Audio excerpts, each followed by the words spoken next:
जरा सोचिए, अगर कल सुबह आपको दूध सिर्फ 32 रुपये लीटर में मिलने लगे तो क्या आप खुश होंगे या डर जाएंगे? खुश इसलिए क्योंकि महंगाई का बोझ हल्का हो गया, लेकिन डर इसलिए क्योंकि इस सस्ते दूध के पीछे छुपा है एक ऐसा खेल जो करोड़ों भारतीय किसानों, लाखों नौकरियों और यहाँ तक कि हमारी आर्थिक स्वतंत्रता को भी निगल सकता है। आज की इस वीडियो में हम बात करेंगे ट्रंप बनाम इंडिया ट्रेड वॉर, टैरिफ्स, रूस यूक्रेन वॉर, H-1B वीजा और AI रिवॉल्यूशन तक।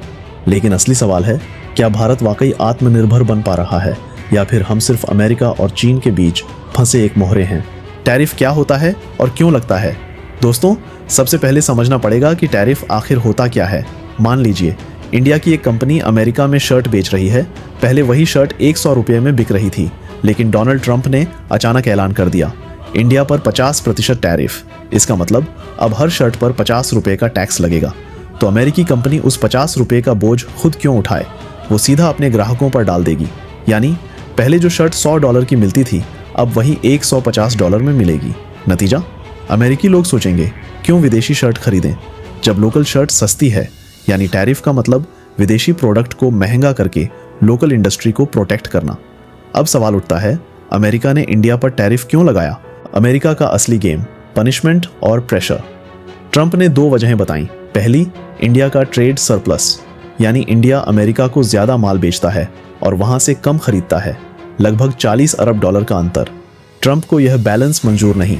दूसरी वजह, रशिया से इंडिया का ऑयल इंपोर्ट। ट्रंप का आरोप, इंडिया रूस से तेल खरीदकर इनडायरेक्टली रूस यूक्रेन वॉर को फंड कर रहा है। सुनने में स्ट्रॉन्ग लॉजिक लगता है, लेकिन असलियत झूठ का जाल।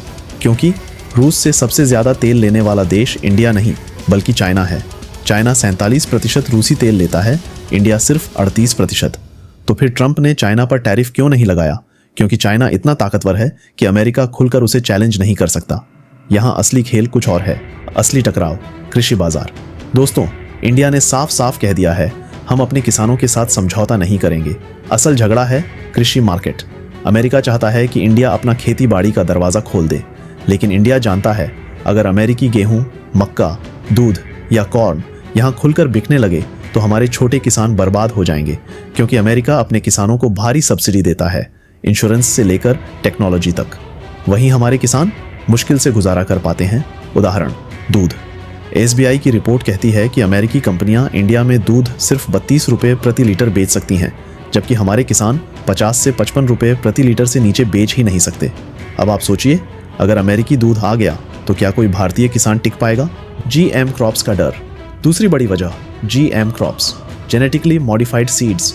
अमेरिका इन्हें धड़ल्ले से उगाता है, लेकिन इंडिया में यह बैन है क्योंकि हमें अब तक नहीं पता कि इनका लॉन्ग टर्म इफेक्ट हेल्थ और एनवायरनमेंट पर क्या होगा।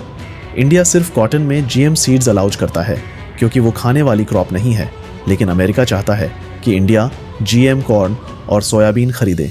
क्यों? क्योंकि इंडिया अब E20 फ्यूल पॉलिसी पर काम कर रहा है।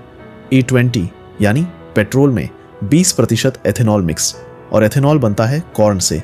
मतलब आने वाले सालों में इंडिया को कॉर्न की ज़बरदस्त ज़रूरत होगी। यहीं पर अमेरिका ने टारगेट सेट किया, इंडिया आप इथेनॉल बनाओ लेकिन हमारा कॉर्न खरीदो। मगर दिक्कत ये कि उनका कॉर्न GM होता है, यानी बैन। IT इंडस्ट्री पर हमला। अब आते हैं उस सेक्टर पर जिस पर इंडिया सबसे ज़्यादा गर्व करता है, IT industry. Infosys, TCS, Wipro, HCL, ये सब मिलकर अमेरिका से अरबों डॉलर कमाते हैं। लेकिन ट्रंप ने यहाँ भी वार किया। 2 बड़े फैसले। हायर एक्ट 2025, अगर कोई अमेरिकी कंपनी इंडिया जैसी जगह से IT सर्विसेज लेगी तो उस पर 25% एक्स्ट्रा टैक्स लगेगा। मतलब आउटसोर्सिंग अब महंगी। H-1B वीजा फीस, पहले 3 से 4 लाख लगते थे, अब 88 लाख रुपए। इतना खर्च करके कौन इंडियन को बुलाएगा? यानी मैसेज साफ है, फर्स्ट अमेरिकन्स देन फॉरेनर्स।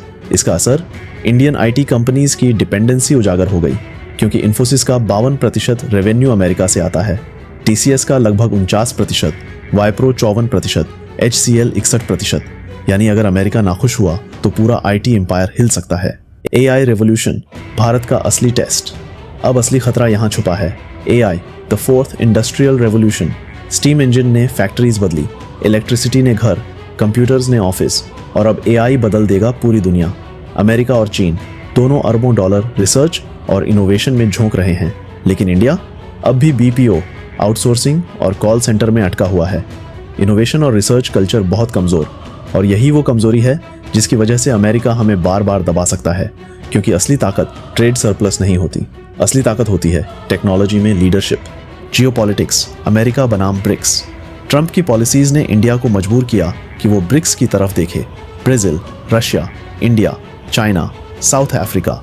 अब इसे कोल्ड वॉर 2.0 कहिए या पावर शिफ्ट, लेकिन इंडिया जानता है सिर्फ अमेरिका से नाता तोड़ना भी सॉल्यूशन नहीं है, और सिर्फ चाइना से दोस्ती करना भी खतरनाक है।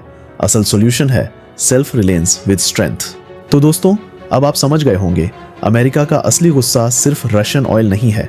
असल दांव है हमारा एग्रीकल्चर मार्केट, हमारा कॉर्न और हमारी आईटी इंडस्ट्री। सवाल ये नहीं कि अमेरिका इंडिया पर टैरिफ क्यों लगा रहा है, सवाल ये है कि क्या इंडिया कभी इतना स्ट्रांग बनेगा कि कोई भी देश, चाहे अमेरिका हो या चाइना, हम पर टैरिफ लगाने से पहले 100 बार सोचें। क्या हम मेड इन इंडिया से आगे बढ़कर इन्वेंटेड इन इंडिया का टैग पा सकेंगे, या फिर आने वाले सालों में भी हम बस दूसरों की मोनोपोली के मोहरे बने रहेंगे? सोचिए, अगर कल को दूध 32 रुपये प्रति लीटर मिल भी गया तो क्या वो सच में हमारी जीत होगी या फिर हमारी सबसे बड़ी हार?